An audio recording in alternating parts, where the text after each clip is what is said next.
Épître aux Hébreux, chapitre 7.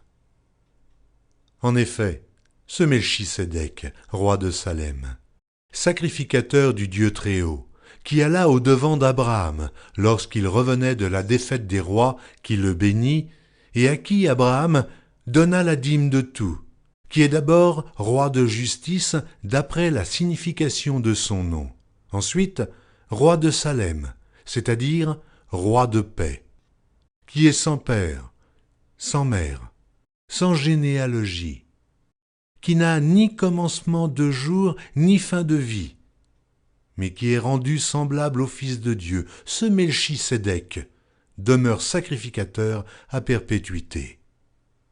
Considérez combien est grand celui auquel le patriarche Abraham donna la dîme du butin.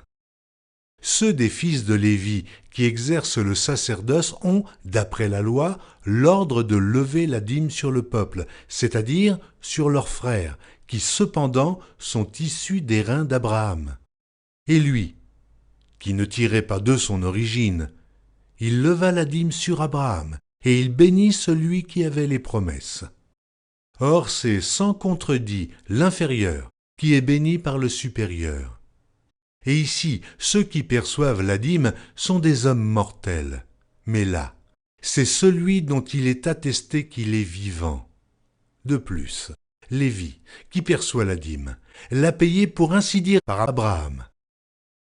Car il était encore dans les reins de son père lorsque Melchisédek alla au-devant d'Abraham.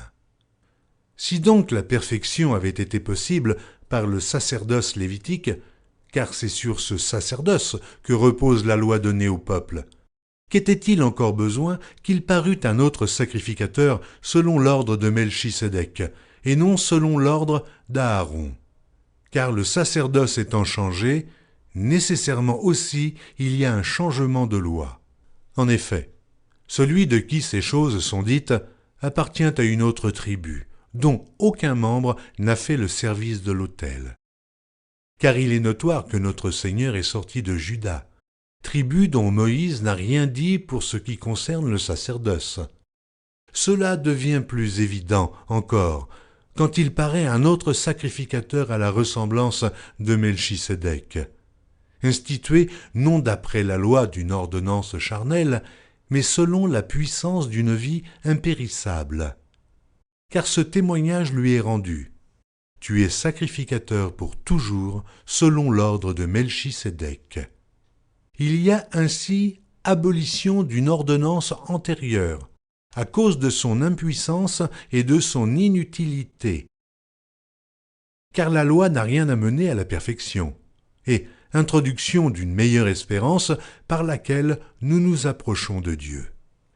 Et comme cela n'a pas eu lieu sans serment, car tandis que les Lévites sont devenus sacrificateurs sans serment, Jésus l'est devenu avec serment, par celui qui lui a dit « Le Seigneur a juré, et il ne se repentira pas.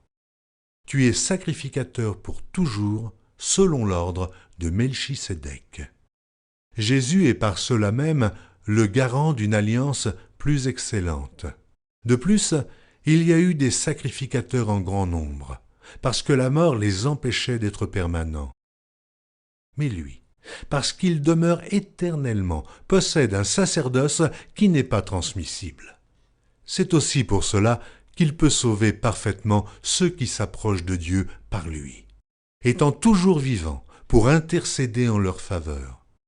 Il nous convenait, en effet, d'avoir un souverain sacrificateur comme lui, saint, innocent, sans tache, séparé des pécheurs et plus élevé que les cieux, qui n'a pas besoin, comme les souverains sacrificateurs, d'offrir chaque jour des sacrifices, d'abord pour ses propres péchés, ensuite pour ceux du peuple, car ceci il l'a fait une fois pour toutes en s'offrant lui-même.